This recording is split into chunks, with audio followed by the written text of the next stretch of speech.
Hello everyone, I'm Adrian Lloyd, and welcome back to Just My Stupid Opinion.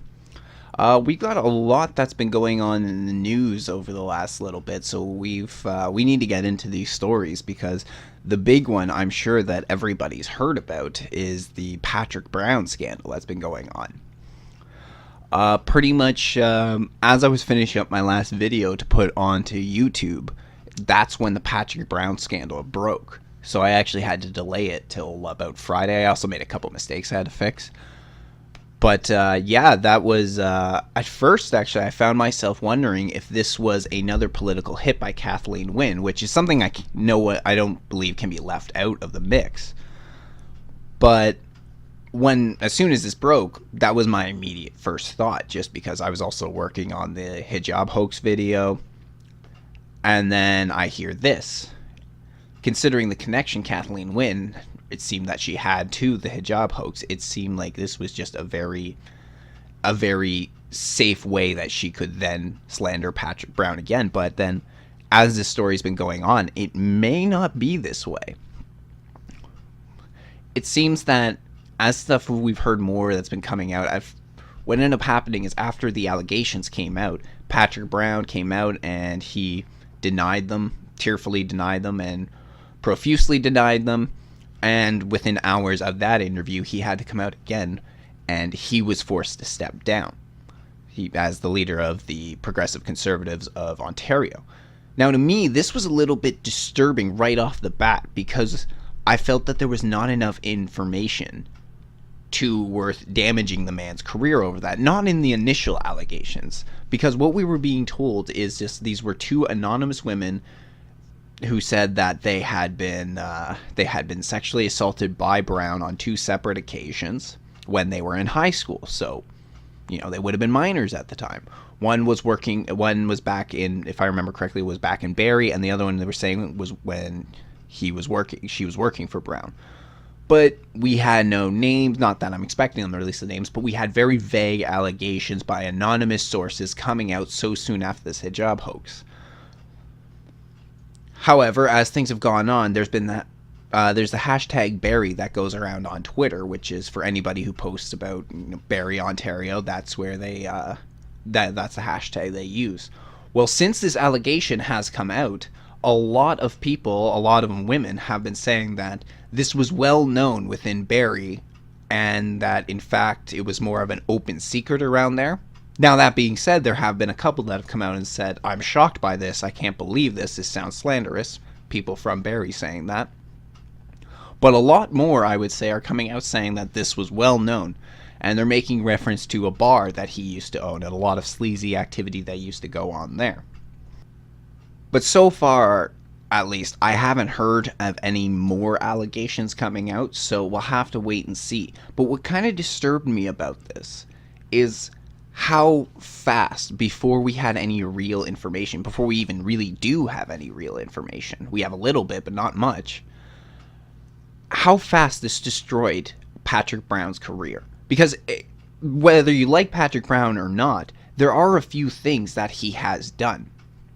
For instance, he has brought in the most memberships to the Progressive Conservatives than any other leader ever has. He has more members than Kathleen Wynne or Andrea Horwath with the NDP. This was unheard of. This is something like this has not happened in a long time. He brought in a lot of membership. He has been scheduled to win. One time I heard one result that said that Kathleen Wynne was supposed to get a minority government off the election, but every other one I was hearing was saying that Patrick Brown was supposed to win by a landslide if he went up against Kathleen Wynne. So it's not that Patrick Brown was just sort of a nobody leader, whether you liked him or not. Even a lot of conservatives didn't like him. It seems that for everything he had done for the Progressive Conservatives, there was very little evidence to just out him so quickly. Now, whether now would be worth outing him, considering some of the things that were coming out about back in Barrie and the bar, then maybe that would be worth outing him now. But it was within hours of these allegations coming out that he was forced to step down. And that gets a little bit scary, in my opinion, when just a simple allegation with no evidence to back it up yet is enough to take somebody down. Granted, this is a public figure, but I still think that we need to have more proof, better proof than simply an allegation before we're willing to destroy somebody's career. But what's done is done. And again, like I said, even by now, maybe there would be enough to force Patrick Brown to step down. Not initially. And this is sort of a trend that we're starting to see. We've seen it for a while, but it's just, I suppose this is one of the biggest hits to home for Canada in a situation like this, where it's one of our provincial MPs and who's done a lot for his party and who just gets outed so quickly. But the other reason why perhaps we have more reason to believe this may actually be true, these allegations against Patrick Brown, is because others have been coming out against the Conservative Party. Their president has been hit with similar allegations. Their president was called Rick Dijkstra. Yeah, Rick Dijkstra. He ended up getting charged with, he hasn't been charged. He's been alleged to have committed sexual assault, and he ended up stepping down because of this too. There's been a number of high members of the Progressive Conservatives who have stepped down and resigned from their position because of this. Not all. Some have been virtue signaling. Some have said that they resigned, handed over their resignation letters, only to then come back after the new interim leader was picked, who we're going to get to in just a minute. But I guess where I stand with Patrick Brown is, if this guy did it, then he's a piece of shit who needs to be outed by the Progressive Conservatives. If he didn't do it, then the fact that these allegations could take this man down, this powerful man, so easily, so quickly, simply an allegation that turns out not to be true, just if it turned out that these allegations were false, then that is a scary phenomenon going down. Because, again, Patrick Brown was a powerful guy. It's not like he was just your average everyday guy. And if this could happen to him, then it really seems very easy that any allegations like that could affect any of the average people out there, the average guy out there, if they turn out not to be true, but it could destroy your entire life.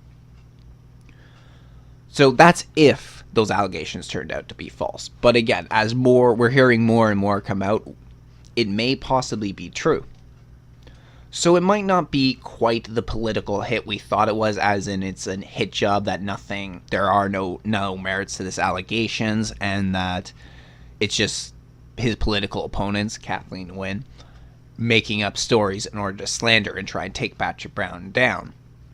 However, it may not be that sort of political hit. But just throughout my life, I've gotten, like everybody, you make connections with people. So I've made connections with some people that are good at finding information. I've made connections with a few people in the news and stuff. And from what I hear, I have no evidence to back this up right now. I'm hoping to get some in the future. But from what I hear is this story against Patrick Brown, the one thing that some people have been saying is that this was a story that's been in the works for a while, that this has been an investigation going on for some time.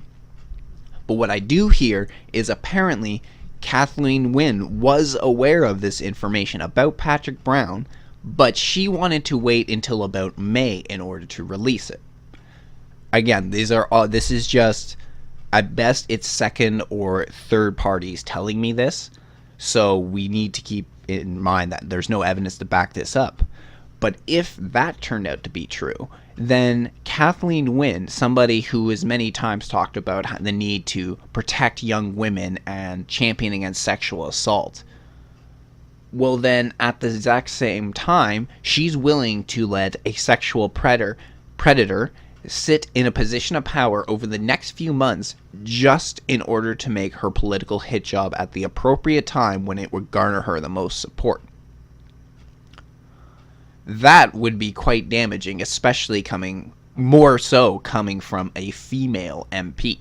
You would expect the female premier or female politician to hold women's rights and women who have been sexually assaulted, victims of sexual assault, to a higher regard than perhaps maybe their male politicians do. But that doesn't seem to be the case with Kathleen Wynne. She doesn't care. It all has to do with her winning the next election. She would gladly, if these allegations about Patrick Brown were true, and if what I've heard about Kathleen Wynne knowing about it, if these are true, then she gladly would leave a predator in charge and leave plenty of young women at his mercy just to win the next election. But that's all hearsay right now. I don't have the evidence to back that up, so take that with a grain of salt. But keep that in mind when you're at least looking at what Kathleen Wynne has to say about sexual assault, or maybe what she has to say on this situation. At least bear that in mind, because who knows? Maybe she'll let something slip that if you are looking for this, maybe she'll let something slip that if you are looking for her to slip, you'll pick up on something that'll give her away. I hope that made sense. I kind of stumbled over my words there. I'm just hoping that that if this turns out to be true, we can catch her in the act in order to expose her for the piece of shit that she is. But as it stands, the progressive conservatives are in a bit of a shit show right now. So they have selected a new interim leader, who is Vic Fedeli, and I have to admit I know absolutely nothing about Vic Fedeli. I may have heard the name thrown around a few times, but I don't know much about him. I'm going to look into him. I think I'm going to look into him, learn a little bit more about him. But he was within about 48 hours of the allegations of Patrick Brown coming out and him stepping down. The progressive conservatives rushed to call in an interim leader vote, and this man, Rick Fedeli, was the guy who won it. Now, the conservatives still want to hold a leadership election before the upcoming provincial election that happens on June 7th. So this is going to be a very rushed timeline. We're not going to have a lot of time to get to know what the candidates want to do. We're not going to have a lot of time to get to know just who the candidates are themselves. This is going to be a little bit of a shit show. Right now, it seems that support for the progressive conservatives still stands strong. A lot say that they are still going to vote for the progressive conservatives despite what happened with Patrick Brown. And I really think this has to do with everyone's just tired with Kathleen Wynne. If this was a more, perhaps, regular situation, if Kathleen Wynne hadn't pushed the policies she had pushed, if she didn't have such a shit approval rating, then perhaps we would have seen a much larger change from one side, from support for the Conservatives maybe going over to the Liberals or the NDP. But right now, it seems like people are standing strong. It still makes me nervous, though, because we're about, 5, almost maybe, I guess closer to 5 months out to the provincial election.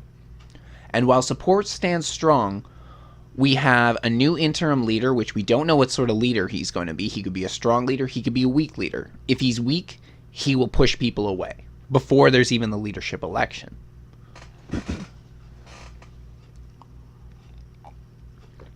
And then if the new leader comes in and people are not impressed with who it's going to be, then it could also affect support. So what I'm more worried about is I'm not worried about a massive cluster of people just breaking away their support from the Conservatives. I'm more worried about it siphoning off little by little over the next few months. That right now, sure, most people are still going to vote for the Conservatives who said they were going to vote for Conservatives. But as this plays out, and there's just a lot of inconsistencies, there's a lot that we don't know what's going to happen. We're really getting thrown through a whirlwind right now, that I think all this instability is just going to drive people away, actually, from the Conservative Party little by little. Because we have the people who are the more hardcore progressive conservatives. They voted for him every single election. But we also have a lot of new progressive conservatives, people that Patrick Brown brought in. And maybe and I think what he ended up doing is he was stealing from the liberals, because a lot of conservatives, especially the more conservative conservatives, they don't really like Patrick Brown. They see him as sort of another version of the liberals, essentially. People have called him a liberal before. So I think what it really was is he was a conservative, a light Tory that could pull liberal voters over to their side. But now that he's gone, are they going to stick with the progressive conservatives? I don't know. Personally, in Canada, I've not been very happy with the options we've had lately for, well, just for our candidates. At least, because I'm here in Ontario, this will affect me, and I'm looking at it. Patrick Brown was the best option for me, but he was not somebody that I actually particularly thought was a good guy, a good politician, but the alternative was way worse. Another round of Kathleen Wynne would be bad, and personally, I don't really see Andrea Horwath's position going any better. In fact, she's already talked about doing policies that I don't fucking like. I know I said I wouldn't say anything about it again, but this actually has relevance. But when my college was on strike, Andrea Horwath, while the progressive conservatives and the liberals were in favor of signing back-to-work legislation, Andrea Horwath and the NDP didn't want it to happen, which I thought was a little stupid after about 5 weeks, but again, that's all I'm going to say. So I'm not impressed with Andrea Horwath, and I certainly would not be impressed with another round of Kathleen Wynne. In fact, I would prefer Andrea Horwath and the NDP than another round of Kathleen Wynne. But I feel that the progressive conservatives are, while they are still taking up some policies that I think are stupid and they shouldn't do. For instance, Patrick Brown talked about a carbon tax, about how maybe he would adopt the carbon tax. And a lot of conservatives didn't like that. Rightfully so. It's kind of a carbon tax I don't really find it is really good incentive in order for people to actually stop using fossil fuels. I think it's really just a con from the government to get more money, and this is what a lot of conservatives felt. So this is why the sort of things they felt that either Patrick Brown was a left-leaning conservative, or they felt that he was a right-leaning liberal. So that was the fall from grace for Patrick Brown. Now, on top of that, we also mentioned that we lost the president to the progressive conservatives. It was Rick Dijkstra. He stepped down on, I think it was just this past, was it just this past Sunday? Yep. Yes, it was. It was January 28th, so just this past Sunday. And they ended up selecting a new leader very quickly. A new president, who is Jag Badwal. He has been elected as the new president of the Ontario PC Party. I only found that out because they announced it today on Twitter. And as I retweeted, I said, don't fuck this up. You've got one chance to get Kathleen Wynne out. Make it work. So the goddamn Grammys were on yesterday. Yes, just another night of the Hollywood elites bumping shoulders and, praising themselves for whatever they do. For giving speeches about, this problem and that problem while most of them, at least 95% of them, don't actually contribute to any solutions. They just like to sit on top of, Beverly Hills and just wag their finger at everybody else for not doing anything. And it was just the same as anything else. In fact, I think it was a little bit worse because we had not that long ago people saying that Oprah should have ran for president. Now there's some saying that they want Jay-Z to run for president because he ended up saying shit about President Trump. And I don't see why people think that means that should mean that he should be president. But essentially, he just pretty much more or less called President Trump a bully. Okay. And then, who was it, actually? Who was it? Can't find anything anymore on this. God damn it. Yeah. Then Kendrick Lamar says that he would like to see Jay-Z as president. Of course, everybody is acting like this is such a great thing. At least in LA and in Hollywood are acting this way. Oh yeah, we love to see Jay-Z as president, even though the guy has absolutely no political knowledge. The guy's a rapper. This is the same problem I have with when people say, "Well, Oprah should be when Oprah should be president." Oprah is a goddamn talk show host, a daytime talk show host. Sure, she ran one of the most popular shows to ever existed, but that doesn't make her qualified for the presidency. And hell, in a lot of ways, President Trump wasn't qualified for the presidency. But in my opinion, one thing he had over the others was at least he had spent his life in business. Whether those businesses were good or bad, the point is he had spent his life in business. That's at least a step up over other celebrities who ran. This is also why it took me a while to come around for Donald Trump, because to me, he was just a celebrity running. I mean, I'm still not I've never been a pro-Trump guy, but I'm not an anti-Trump guy either. If he does well, I will support him. If he does something bad, I'll criticize him. And you know what? That is more or less how I would go about with Justin Trudeau. Just Justin Trudeau doesn't do anything fucking good. All he does is... You know what? Let's not even get on a rant about Trudeau right now. I'm sure there'll be more of that later.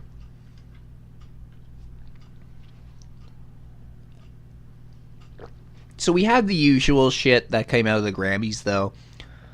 As I've already stated, all the people telling us how to live our lives. But one thing actually that kind of stood out, because it was a little bit different. It's the same shit, bit of a different day, I guess you could say. And what that was one celebrity, and I gotta admit, I'm not even aware of who she really is. But Joy Villa. She ended up going to the Grammys, and she wore a pro-life dress, and on it she had the picture of a fetus, and then she also had a purse that said "Choose Life." Now, so same shit but different day, because we don't usually see this sort of thing at the Grammys. We usually don't see a pro-life message being shoved down our throats. So that's a little bit different, but it's no different to what every single other celebrity is doing too. Well, that was the one thing where I thought there was some hypocrisy on the other side, because someone like Gavin McInnes was just like, yo, go Joy Villa, but this is also a guy who would criticize celebrities and just tell them to shut up and do their thing. It should be the same with Joy Villa. Shut up and do your thing. But as I think, it is a little bit ballsy. A little more ballsy to come out with these days with a pro-life message, because a lot of people have painted pro-life movement as being anti-woman, as being, women. It's for women's rights, and that's actually one thing that I disagree with George Carlin on, because he actually said that about pro-life, about the Republicans they're anti-women. Could be just because he was doing a stand-up set. But this is actually something I disagree with, because a lot of women are pro-life too. So to say that it's anti-women and is against women's rights, well, plenty of women would disagree with you. But we find ourselves in the same position that we have a celebrity that's using their platform in order to send a political message, in order to tell us how we should live our lives, how we should choose, essentially. I see no reason that anybody should show her more support than they would show other celebrities, because celebrities it's not like celebrities don't make good points. Like, sure, everybody wants to help the homeless and we want to help people who can't help themselves. The problem is that you're giving us this big, we need to help people, without doing anything about it. It's just a lot of talk. This is all it is. What Joy Villa did was just a lot of talk. Ballsier, but just a lot of talk. So I'm just sick of the celebrity shows, the Oscars, the Grammys. I don't care. In fact, the only times from those shows I ever actually enjoyed tuning in and watching something was when the goddamn comedians and like comedy actors who don't win anything do their little bits. Because like people like Will Ferrell and John C. Reilly or Jack Black, when they came out and just would like, do a song. Like one year, the three of them actually did a song about how lonely it was to be a comedian at the Grammys because you never win anything. It was hilarious. But other than that, I have no time for it. I don't even care who wins the award to begin with, but even if I did, I wouldn't want to watch it because it's no longer a simple pick it up and, hey, you know what, I want to thank my family, I want to thank my friends, I want to, thank my agent and all the people who helped me get here. It's no longer any of that. And now it's pick it up, what's my political message? What do I have to say that's wrong with the world? Which is fine when you're on your own time. If you want to have your own platform and talk about these things, then have your own platform and talk about these things. But that's not what they're doing. They use this public platform just where they can reach millions of people, even though they could reach millions of people all on their own. They use this platform in order to smear their goddamn political feces everywhere. And the thing is, too, is sometimes I agree with some stuff the celebrities are talking about. I'm just sick of you talking about it and not doing anything about it and making it seem like the rest of us are the problem when they have all the money to actually do something about it. Do something about it. And I actually forgot about something earlier, so I actually want to back up for a minute, but we're not going quite back to the conservatives. But what's ended up happening is, as this has gone out, some revelations are coming out of politics. Well, the Green Party actually got hit with something. Not quite. It's not a sexual assault allegation, but this one had to do with Elizabeth May, actually.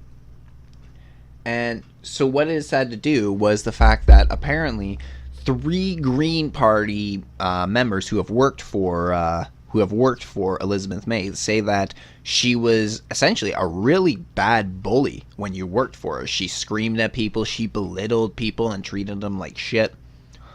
So this came out against her. People spoke up and said, like, she doesn't treat people under her with a lot of respect. She treats them pretty shitty. I don't know what the genders are. I don't think it was released yet. Maybe it has and I just haven't seen it yet.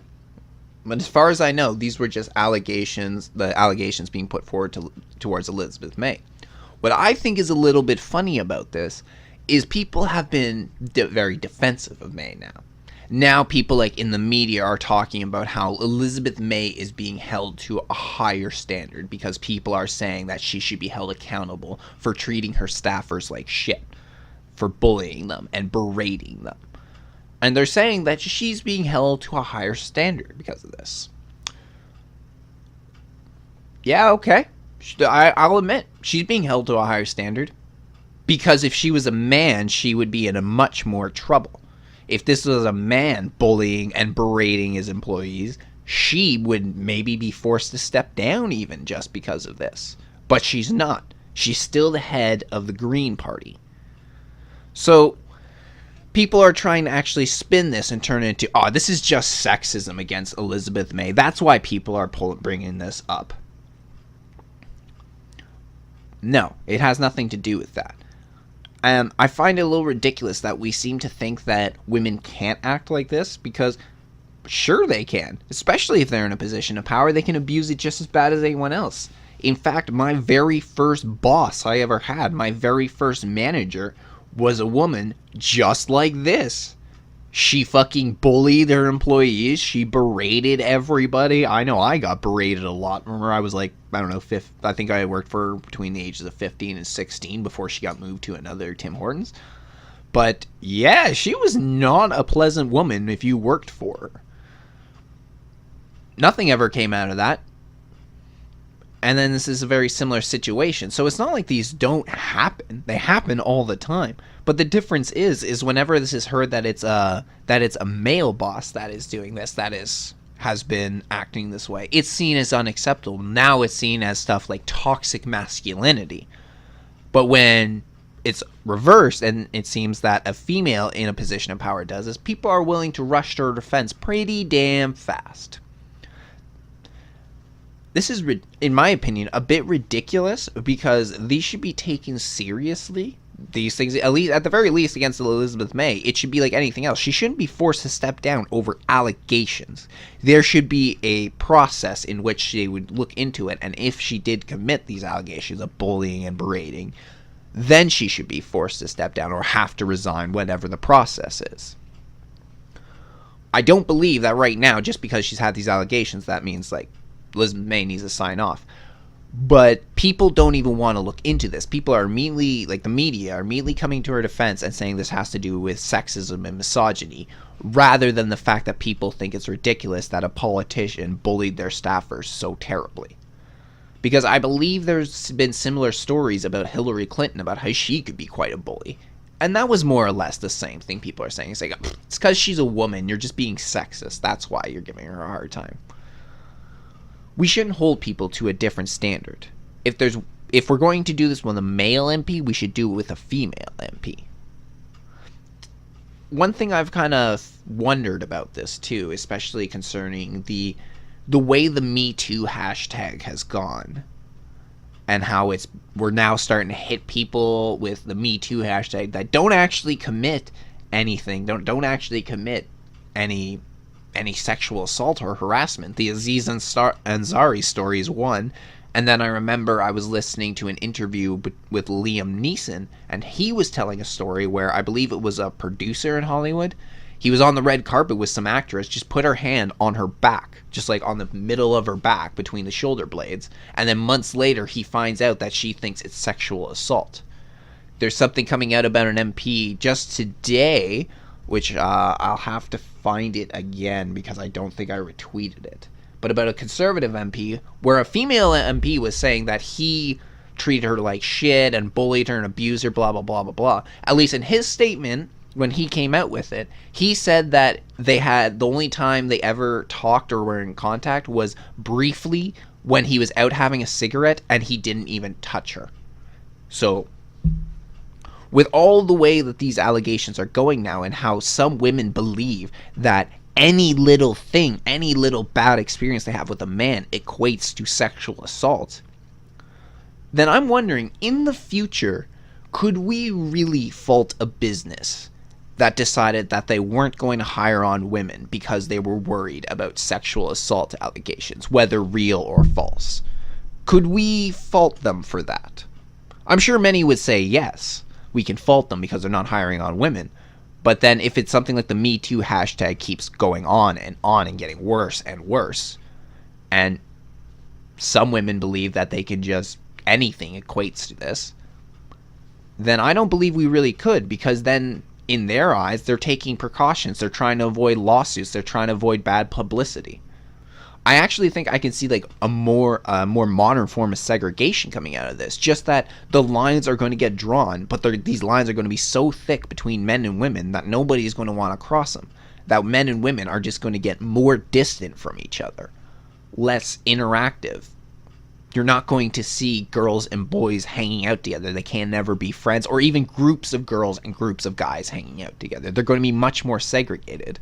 It's not going to be absolutely complete. It's not going to be a complete segregation, but at the very least, I could see a big rift being drawn between, well, I guess my generation, the millennials, and what's coming up with the Generation Z.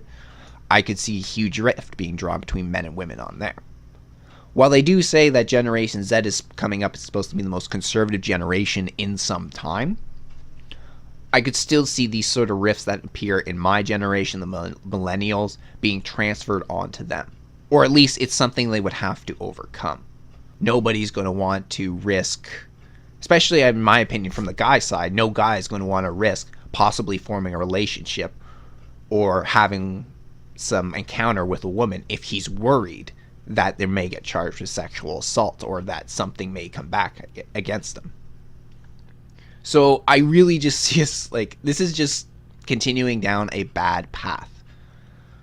if we are going to allow simple allegations with next to no evidence be the cause, like that's it, that's definite, then we're really in a bad place. Because even earlier when I was saying that I think that Kathleen, like I heard that Kathleen Wynne had at least knew about the allegations against Patrick Brown, at the very least, there's still just allegations against Kathleen Wynne. It cannot be taken as fact until we have evidence. So I wouldn't expect anybody to hear that and immediately start thinking that Kathleen Wynne absolutely knew this information.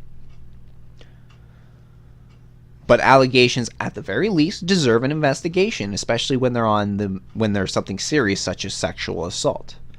But what I would like to see coming up in our future is I would like to see more heavy sentencing on both sides. That people who commit sexual assault, rape, things like that, I want to see them get the heavy fucking sentence of the law. You go away for some goddamn time. You lose a chunk of your life in prison, at least a good chunk of your life in prison. Absolutely. If you commit sexual assault, rape, absolutely. On the other side, I want to see much harsher reprimands for fake rape charges.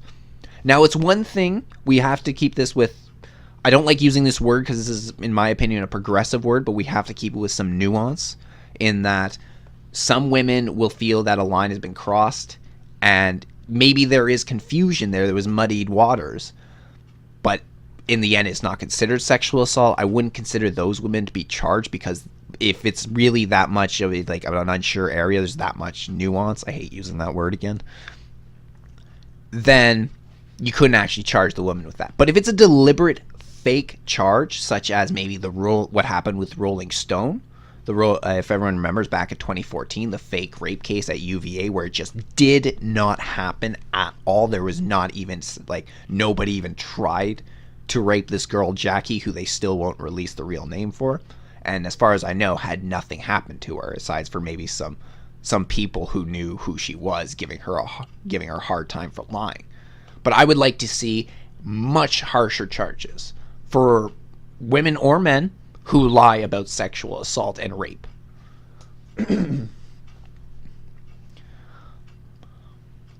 Because not only does rape charges, sexual assault charges, that slanders whoever you're putting it against and can destroy their life, even if it is not true. Then you need to make sure that people aren't just throwing those charges out so easily. So I want to see it in that regard. But the other thing is, too, is these fake charges of rape and sexual assault, all they do, but these charges of fake sexual assault and fake rape, while they do, as far as I can tell from the data, they do happen on more the lower end. They're not as common as some people. I've heard people put up numbers up to 50%. No way up to 50%. While they are on the lower end, there's enough of them going around, especially now, that I would like to see these heavy charges raised because they actually make real rape cases, real sexual assault cases. They make people question them. When there is something there, then we question them. And this could be exactly what I'm doing right now with Patrick Brown. Because I'm questioning whether these allegations against him are true because of everything that's going around, everything that's happened in the political sphere at the same time. But what if it turns out that that's absolutely true, that those two anonymous sources that spoke to the media were absolutely telling the truth and Patrick Brown did this? Well, then we've all been sitting here questioning them and possibly saying, like, I don't know if they're telling the truth when these were actual victims. This is the problem I have with fake charges, and this is why I hate fake charges. Because those are some of the worst crimes. Next to murder, rape is one of the worst crimes I think somebody could commit. So when you're going to make fake charges against this and actually put real victims in the position of being disbelieved, it pisses me off. And I want to see you go behind bars for doing that. So these days, ISIS is not quite defeated, but more or less. Most of their territory has been taken back. Most of their forces have either been killed or captured. So ISIS is really in a bad position right now. But they're not defeated. So we still have some work to do in order to end this crazy group.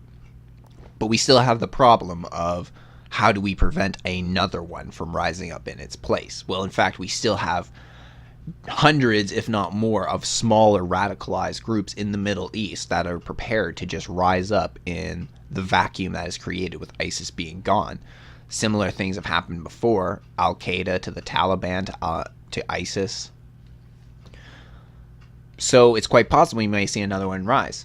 So right now, what we need to do, what the world is doing, is we're trying to figure this out. We need to figure out how to put an end to ISIS. On top of that, we're trying to figure out how do we prevent another group from rising in its place. That was an anti-ISIS convention that was called in Paris. And Canada was not invited. So Paris had a party. It had a VIP guest list. It had all the usual names on it. But when Canada got to the door, the bouncer told us to go fuck ourselves. It seems pretty clear, well, to the citizens, we already know this, but also to the rest of the world, it's pretty clear that Canada cannot be trusted in the fight with ISIS. Give you one guess why. Our defense minister Harjit Sajjan, who I don't like any more than any other in the Liberal Party, because he too has said stupid fucking shit in the past. He was not invited to this ISIS deal with this ISIS.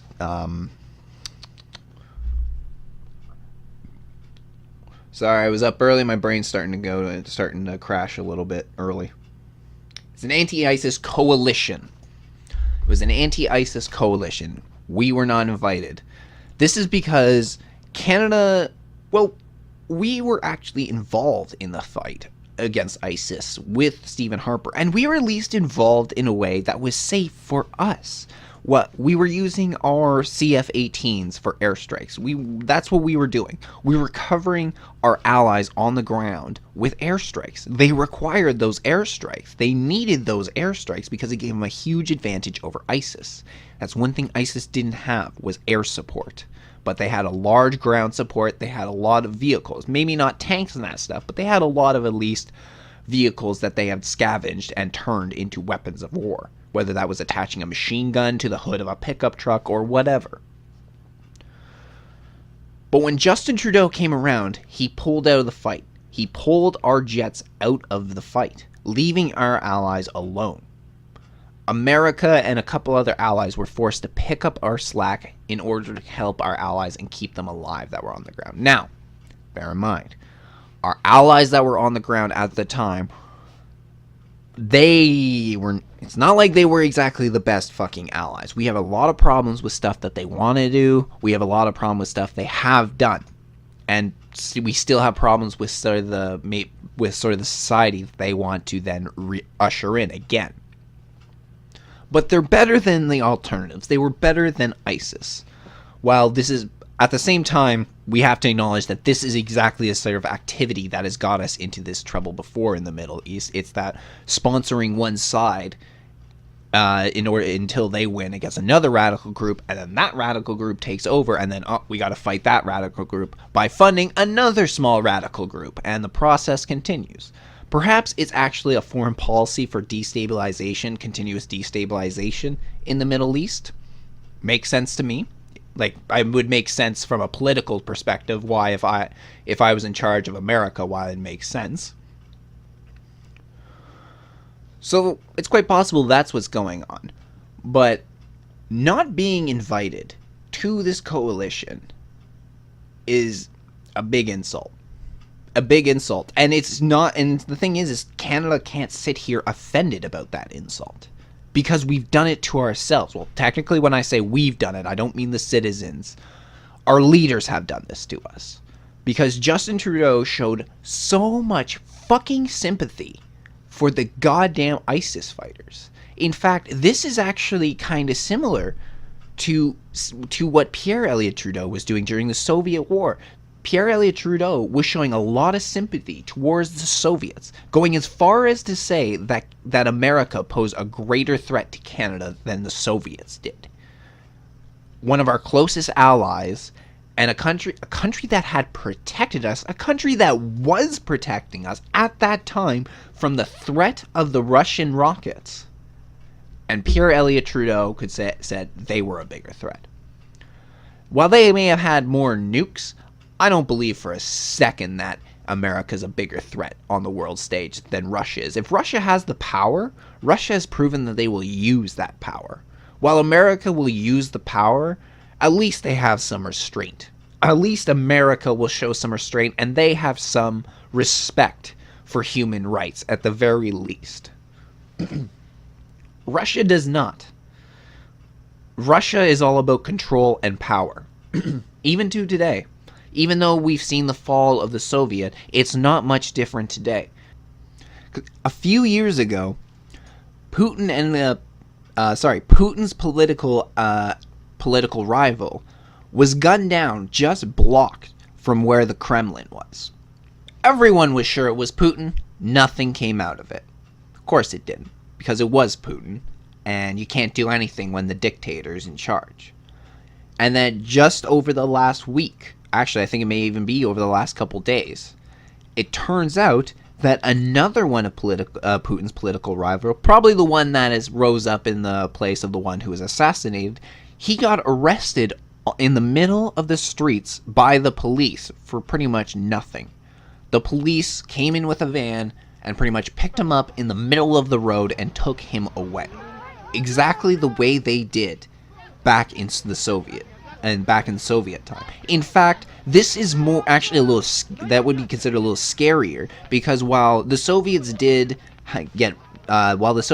do this, they generally tried to do it at night for a few reasons, and one of them being that they didn't want to attract too much attention. While they wanted these stories to go around and sort of keep people in fear, they didn't really want everybody to see them picking up these people and dragging them away, because, well, that was a fast way to create too much fear and have them go against them. While people are disappearing, if you're actually seeing them disappear, it would have a much bigger influence on them. But this was broad daylight, middle of the day, and Putin's goons came in, arrested his political rival, and got out.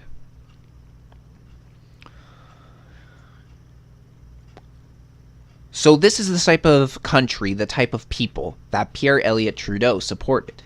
And now we look at Trudeau Jr., and he's supporting the type of people that supports, is actually written a manuscript on how to rape your fucking sex slave. We've seen pictures and videos of them throwing gay people off the fucking roof just because they're gay. Tied up, large fucking crowd outside, and just throw them over the goddamn side. Simply because they were gay. That's it. These are the type of people that Trudeau was actually saying he didn't want to fight, and says was actually would be a strong voice in Canada for de-radicalization. They're not even de-radicalized yet. That's what Trudeau wants to do. He wants to bring ISIS fighters over here and de-radicalize them, and then use them to de-radicalize others. They haven't even done this yet, and that's the plan. Doesn't that just sound stupid? Bring your enemy into your territory and give them, sensitivity training? That's what you're going to do. This is why Canada was not invited to this anti-ISIS coalition that happened in Paris. Because Justin Trudeau, in 2 short years, has turned Canada into a joke. I've said before that whether you liked Stephen Harper or not, and there were things Harper did well, and there are things I really did not like about Harper. In the economic sense, especially when I look back now, I like a lot of things that Harper did. He actually helped out the economy a lot. Let's not forget that Canada actually had one of the smallest impacts from the 2008 financial crash because of Stephen Harper and his finance minister, Jim Flaherty. So we got to give respect to that. it was social policies that I strongly disagreed, I found, with Stephen Harper. That's where I guess my more liberal side came in. It's just that I found that when it came to social policies, he had a little more authoritarianism to it. Like, one I remember was just a kid who passed his buddy a joint. An 18-year-old kid, fresh 18, passed his buddy just a joint. And underneath the Harper government and the Harper weed laws, he ended up getting 18 months in prison for simply giving his buddy like 0.3 grams joint. And if you've ever smoking weed before, 0.3 grams is nothing. It's nothing. So it was things like that I was not crazy about when Harper wanted to push his social policy. I wasn't crazy about Bill, I think it was Bill C-51 if I remember, which was his security bill, because I found it gave the government too much power, so I didn't like things like that. So I guess in an economic sense I liked Harper, but this is where I find, I guess, I'm more of a libertarian. Excuse me about that. I guess this is where I have a more libertarian view, is when it comes to the more social point of view, in that I don't believe that the government should really be dictating too much of what we do in the public. Now, the weed thing, that's a little bit different than actually a social policy, but you're just getting my point. Harper, though, he at least kept Canada respectable on the world stage. He kept Canada competitive on the world stage. Trudeau, on the other hand, hasn't. He's made Canada less competitive on the world stage. In 2 years, he's turned Canada into a joke.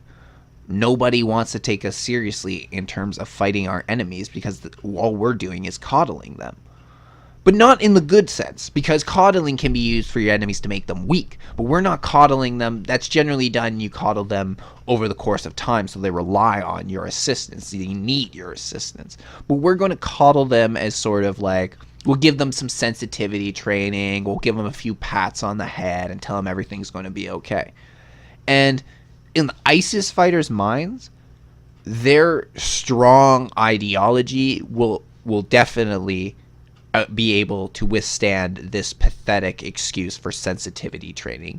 You're going to give them a coloring book and just tell them that, everyone needs to love each other and that's supposed to work. These guys have fought through a war zone, holding on to their ideology, and you think some goddamn ponies are going to help make them better. So this is where I hate what Canada is turning into under Trudeau. It's a joke. Nobody takes us seriously for anything. Nobody takes us seriously for trade. Like, nobody takes us seriously for military intervention or for protection. Nobody takes us even seriously with our leader.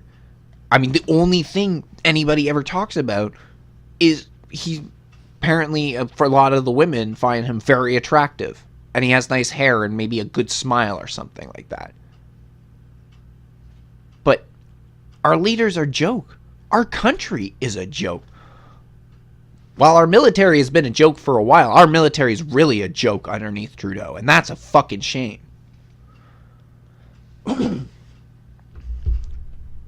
So we finally seen the point.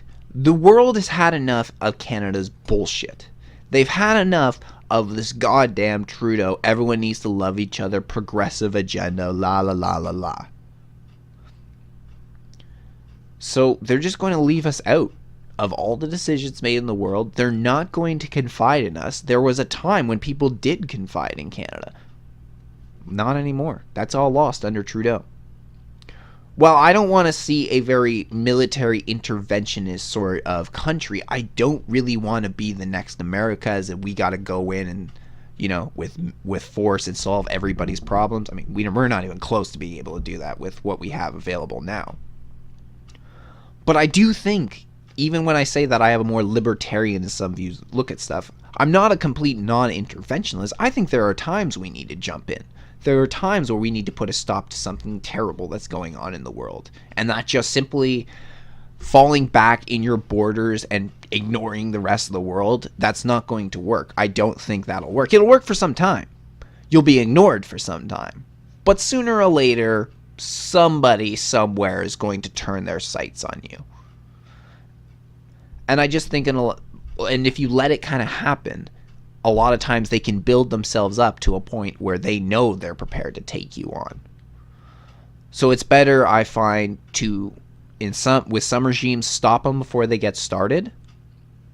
And just showing that your country is willing to stand up for itself, willing to fight for itself, is actually, says a lot on the world stage. World leaders respect a country that'll stand up for itself, fight for itself, that doesn't need assistance from others. That's one thing that a lot of people respect from America. And that's one thing that I want to see Canada get better at. Build up our military a little bit, build up our Navy a little bit.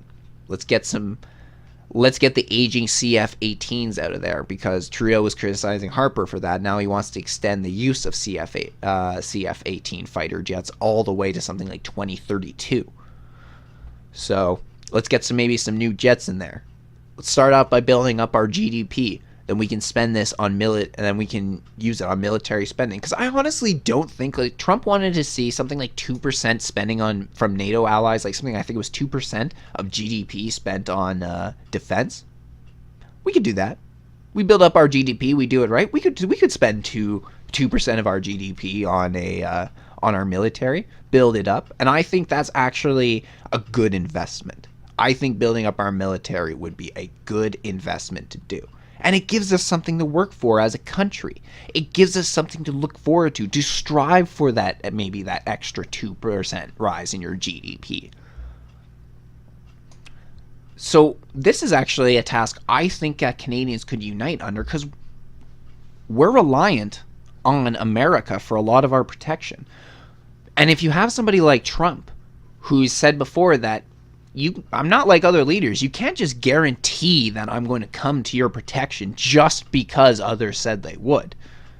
While I do think that he would for most of his allies, even Canada, I think that if Canada got into some trouble, got attacked, or any of that, I still think Trump would send troops to protect Canada.